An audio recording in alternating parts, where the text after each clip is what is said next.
su derecha, en innumerable tropel, los elegidos, hermosos, llenos de resplandores y de gloria. A su izquierda, los reprobos, horrorosos y confundidos bajo el peso de la venganza celeste. Debajo, un abismo profundo, pletórico, lleno de llamas de fuego, en el cual innumerables y monstruosísimos demonios se maltrataban sin piedad. Todas las partes del cuadro tenían tal fuerza, energía, viveza de expresión, que hacían aún más terrible lo que ya era espantoso por sí mismo. Bogoris, impresionado por esta espantosa escena que no comprendía, quiso conocer el significado y Metodio respondió: es el juicio universal en el que todos los hombres, buenos y malos, recibirán la recompensa de sus obras. ¿Es por ventura una ficción inventada por tu ingenio? Oh no, majestad, es un hecho cierto y real que se verificará al fin del mundo. ¿Quién es aquel juez que está sentado en majestuoso trono? Es Jesucristo, el verdadero Hijo de Dios, que se hizo hombre por salvarnos.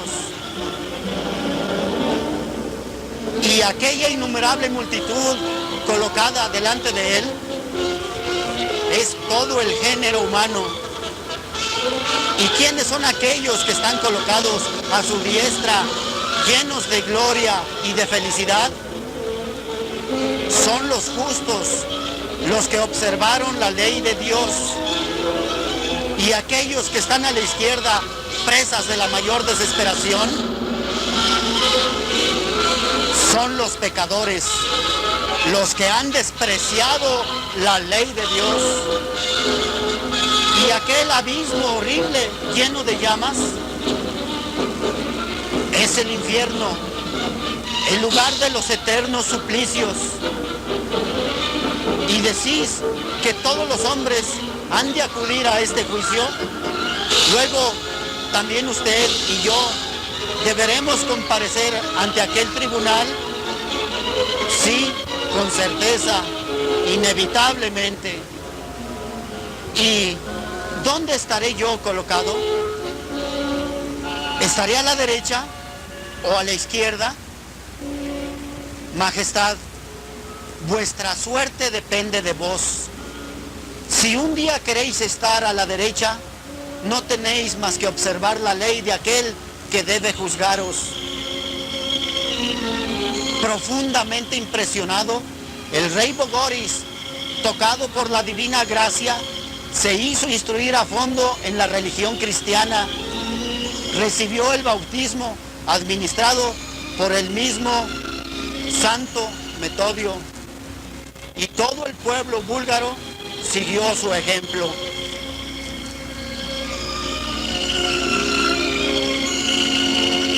Así pues, el pensamiento del juicio universal es tan saludable.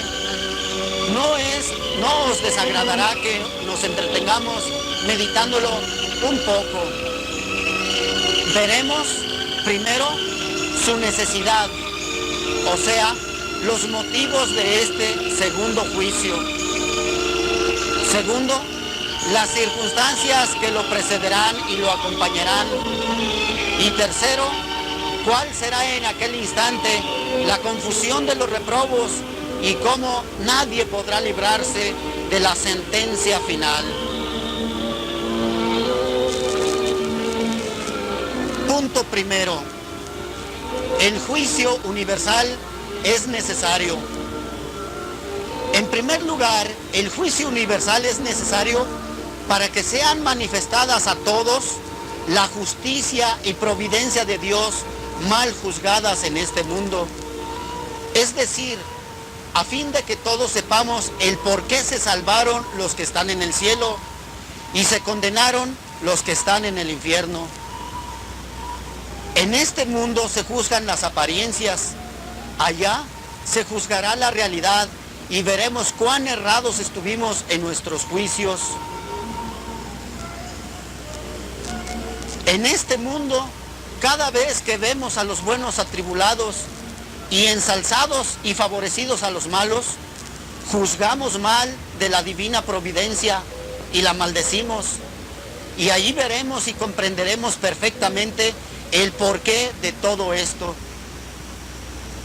En este mundo hay quien se exaspera y se escandaliza al ver que algunos son muy ricos, mientras que la mayoría de los hombres apenas pueden vivir. Pues también allí el porqué de esta diferencia será claramente manifestado y nos sentiremos del todo convencidos. El juicio universal es necesario en segundo lugar para dar también al cuerpo que fue compañero del alma en el bien y en el mal obrar el premio o castigo que merece. En el juicio particular, solamente el alma recibe la parte que le corresponde, mientras que el cuerpo de los malvados, después de solemnísimos funerales y encerrado en ricos mausoleos, es dejado debajo de la tierra para que se pudra. También los cuerpos se les hará entonces justicia, y los de los justos que fueron compañeros del alma en el bien obrar lograrán el premio merecido justamente con el alma, y del mismo modo los cuerpos de los condenados que con el alma participaron en el mal obrar sufrirán el castigo merecido juntamente con el alma. El juicio universal es necesario, en tercer lugar, para premiar y castigar igualmente las consecuencias del bien y del mal hecho durante la vida y del escándalo dado. Ciertas acciones producen tales efectos que duran años y a veces hasta el fin del mundo. Pues estos efectos, buenos o malos, deberán tener también su premio o su castigo, como deberán tener su premio o castigo las consecuencias de los buenos ejemplos y las consecuencias de los escándalos dados durante la vida. Y todo esto será computado juntamente en el juicio universal. Y finalmente, el juicio universal es necesario a fin de que Jesucristo, nuestro Señor, venga públicamente, universalmente reconocido como Dios, como Salvador y como juez.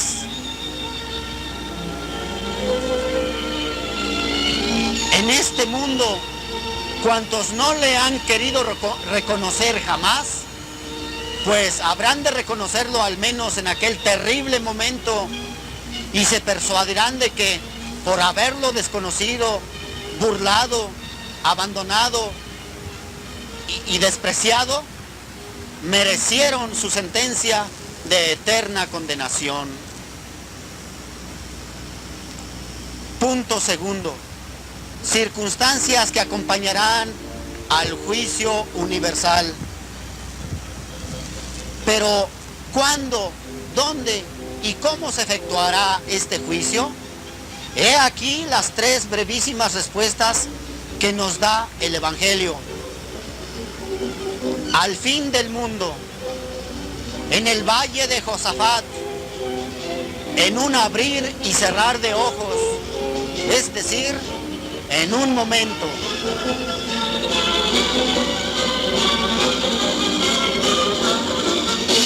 Oh prodigio de la omnipotencia de Dios, pasados los años y los siglos que el Señor tiene señalados y verificadas todas aquellas señales de que hablan las profecías en las Sagradas Escrituras, llegará el día en que el sol se obscurecerá, la luna dejará de lucir Caerán del cielo las estrellas y todo el firmamento estará alborotado y en desorden.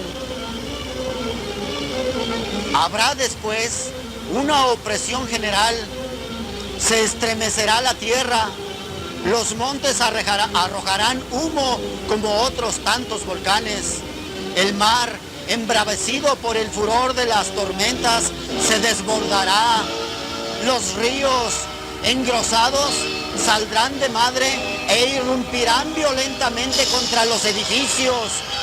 Vientos huracanados destruirán cuanto queda sobre la tierra, y los hombres andarán errantes como alocados por el miedo horroroso y por la agitación que se apoderará de ellos en vista de tantos males.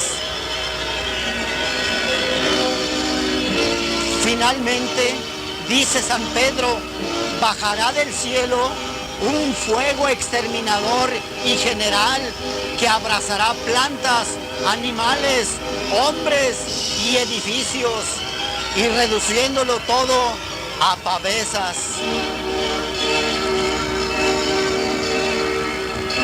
Después del total exterminio de cuanto haya sobre la tierra, Dios enviará a sus ángeles, los cuales tocarán sus trompetas y gritarán a las cuatro partes del mundo: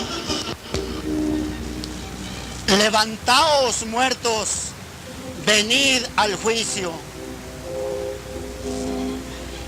Y ante aquel grito formidable se abrirán los sepulcros e igualmente los abismos, y en un instante, en un abrir y cerrar de ojos, todos los cuerpos resucitarán.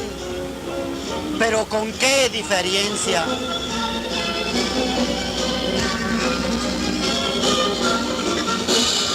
Los buenos, incorruptibles e inmortales, ágiles, resplandecientes, útiles y semejantes al cuerpo glorioso de nuestro Señor Jesucristo.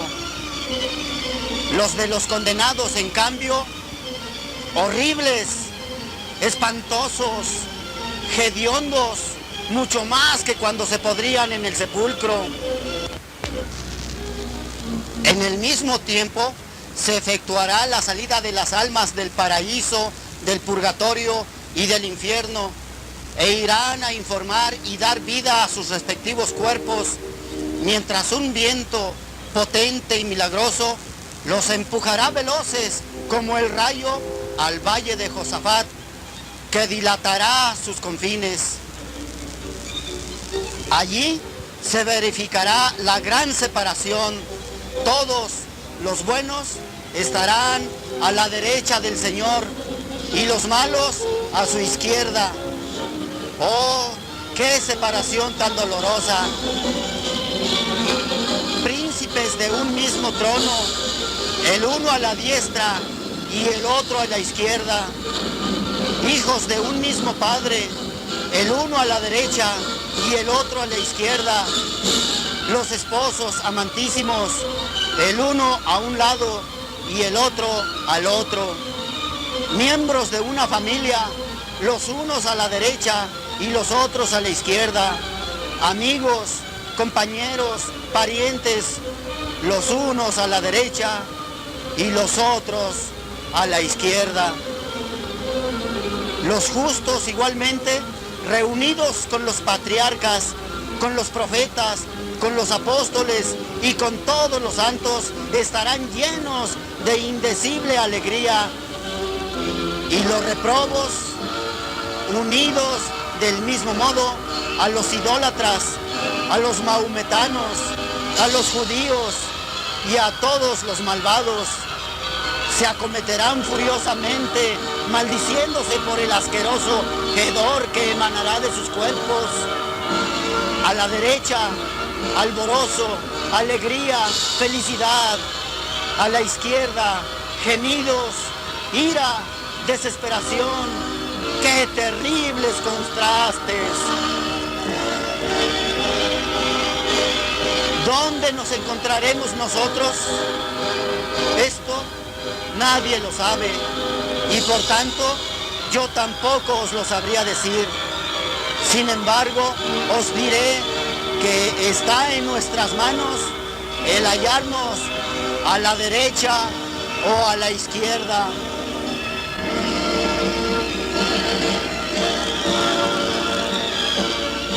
Leese en la historia que con ocasión de una encarnizada guerra entre dos reyes muy poderosos, era incierta la suerte de las armas.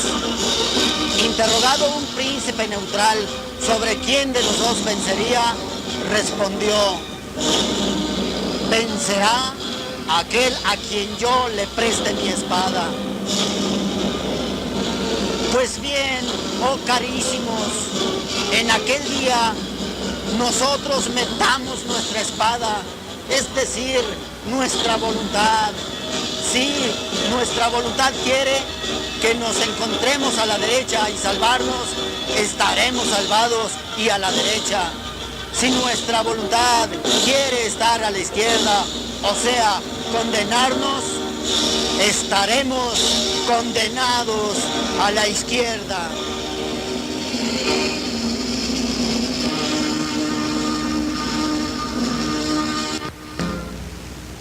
Punto tercero. ¿Cuál será en aquella hora la confusión de los reprobos? ¿Cuál será la sentencia final? Verificada la resurrección, reunidos todos en el gran valle y separados por los ángeles en dos grupos inmensos de justos y de reprobos, he aquí que se abrirán los cielos y de ellos descenderá el eterno juez. Antes que él aparecerá la cruz, y ante aquella aparición llorarán todas las gentes, los buenos de alegría porque por ella se salvaron, los condenados llorarán de rabia porque en ella leerán su eterna condenación.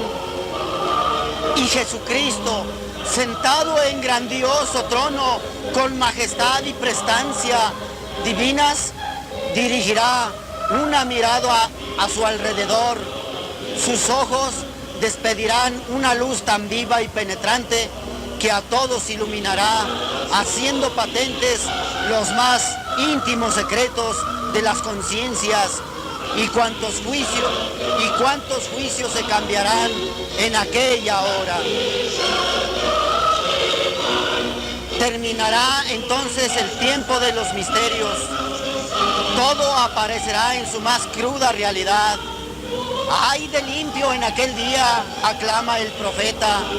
Se derretirá como nieve al sol. Gritará a los montes que caigan sobre él y lo sepulten, librándolo de las miradas del juez eterno. Pero los montes no se moverán. Gritará a la tierra que se abra y se lo trague, pero la tierra no responderá a sus gritos. Deberemos entonces hacer una confesión, no falsa, sino verdadera, no secreta, sino pública, delante de nuestros padres, parientes y amigos más entrañables, y de muchos superiores que tanto nos estimaron. ¡Qué confusión, Dios mío! ¡Qué vergonzosa confesión! Dejémonos pues de lisonjas, creyendo que por ser muchos, dicha confesión y vergüenza han de ser menores. La confesión hemos de hacerla toda entera, cada uno en particular, como si estuviésemos solos en presencia del universo. Y esta confesión y vergonzosa se aumentará infinitamente tan pronto como Jesucristo comience a reprocharnos la ingratitud que hemos tenido para con Él y para con su sangre preciosísima, y la obstinación en rechazar la gracia. Carísimos, al presente nosotros no comprenderemos lo que quiere decir el haber Jesús muerto por nosotros, no comprenderemos el valor de los beneficios que nos ha hecho, de las gracias singularísimas de que nos ha llenado. Pero cuando estemos en su presencia divina, entonces lo comprenderemos todo, y la vergüenza de haberle vuelto las espaldas, el haber sido ingratos e inhumanos con Él, bastará para aniquilarnos. El célebre padre Segneri cuenta que el gran almirante Álvaro Bassano había recibido órdenes del rey de España, Felipe II, de preparar con presteza una formidable armada, y no habiendo obrado con mayor rapidez, porque las naves y los soldados eran muchos, fue llamado a presencia del rey, el cual, con semblante airado, le dijo: Álvaro, has correspondido mal a mis esperanzas y a mi benevolencia. No añadió más, pero Álvaro Bassano se sintió tan herido por este duro reproche que salió de la presencia del rey, presa de fuerte calentura, y en llegando a su casa, se acostó muriendo a los pocos días. Y entonces la voz y el rostro de Jesucristo, juez, ¿no tendrá más poder que la de un hombre mortal? Pero mucho más terrible, sin ninguna comparación, será para los reprobos la sentencia final. Id pues, dirá Jesús, id pues, me habéis tenido por vuestro enemigo, tal sea de vosotros. Marchad lejos de mí, oh malditos, al fuego eterno. Mientras que por el contrario, volviéndose a los justos, les dirá con indecible amor: y a vosotros, benditos de mi Padre, venid a poseer el reino para vosotros, preparados desde toda la eternidad. La sentencia está dada. Ha llegado la hora de la eterna despedida. Se abrirán de nuevo los cielos, y por un camino sembrado de estrellas, circundadas de nubes de oro, descenderán legiones de ángeles para colocar las coronas de gloria en las cabezas de los justos, los cuales, radiantes de luz, de alegría y de divina belleza, entre los coros angélicos, perfumándolo todo con sus incensarios, y con Jesús a la cabeza, se levantarán hacia el paraíso, cantando el himno del triunfo.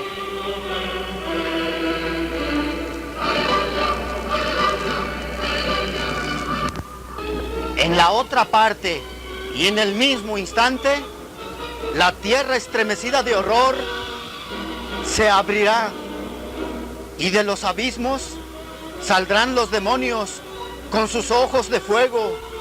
Lucifer, mirando con ojos fieros y sanguinarios, lanzará un grito siniestro, y todos aquellos infieles se precipitarán en el infierno, llenando el aire de aullidos y de maldiciones. Se cerrarán detrás de los bienaventurados las puertas del paraíso, y sobre ellas se escribirá con letras de oro: siempre gozando por toda la eternidad. Se cerrarán también detrás de los condenados las puertas del infierno, y sobre ellas se escribirá con letras de fuego: siempre sufriendo por toda la eternidad. Si algunos, acostumbrados a burlarse de todo en la tierra, se lisonjearán pensando que también podían sustraerse a este juicio y librarse de él con artes engañosas, necios, hay que decir que son necios e insensatos. ¿No sabéis que Dios lo sabe todo y que es inmenso e omnipotente, y donde quiera y de cualquier modo os ve, os conoce y os alcanza. Un rey de Escitia llamado Itumsura mandó al rey de Persia, Darío, su capital enemigo, un extraño regalo. Eran 3 animales de muy diferente especie: un topo, un pez y un pájaro. Y a estos 3 añadió una flecha envenenada, para demostrarle que aunque él se hubiera sepultado bajo la tierra como un topo, arrojado a lo profundo de las aguas como un pez, o desaparecido por los aires como un pájaro, con todo sería ciertamente encontrado y asateado. Jactancia bárbara, sin duda, fue esta, pero decidme, ¿bastaría siquiera esto para librarse de Dios? No, no bastaría, pues Dios está en todas partes, en lo más alto del cielo, en lo más profundo de la tierra y en los abismos del mar, como dice justamente el profeta David. ¿A dónde pues irán los infelices? Oh, no vale lisonjearse, sino más bien humillémonos y pidámosle al Señor que tenga ahora piedad y misericordia de nosotros. San Vicente Ferrer cuenta de un joven de su tiempo que, abusando de la educación cristiana que había recibido, se dejó arrastrar a toda clase de vicios. Sucedió que después de una jornada pasada en desarreglos y pecados, tuvo durante la noche un terrible sueño, o mejor, una visión que el Señor le envió en su gran misericordia. Vióse en el momento de ser juzgado y herido por los rayos de la divina justicia. Hubiera querido huir, esconderse, desaparecer, pero imposible. La majestad de aquel juez lo tenía aniquilado. Despertóse al fin, jadeante, sudoroso, salta del lecho presa del terror más grande y repara que está atormentado por violentísima fiebre y que sus cabellos se han puesto blancos como la nieve. Contó lo ocurrido a sus padres, amigos reunidos en su casa, los cuales trataron de tranquilizarlo y darle ánimos diciéndole: es un sueño y no hay que dar crédito a los sueños. Pero él respondió resuelto: retiraos, si para vosotros esto es un simple sueño, no quiero para mí que llegue a ser una cruel realidad. Desde entonces cambió de vida, convertido por el pensamiento del juicio. Carísimos, si en este mismo instante Jesucristo, saliendo del santo tabernáculo, se presentase a nosotros para juzgarnos, ¿cómo nos hallaríamos delante de Él? ¿Qué podríamos responderle? Postrados a sus pies ahora, pidámosle tiempo para arrepentirnos y digámosle: Rey de tremenda majestad, que a los que se han de salvar los salvas por favor tuyo, sálvame a mí, fuente de piedad, dame lugar entre las ovejas, apártame de los cabritos, colocándome en la parte derecha.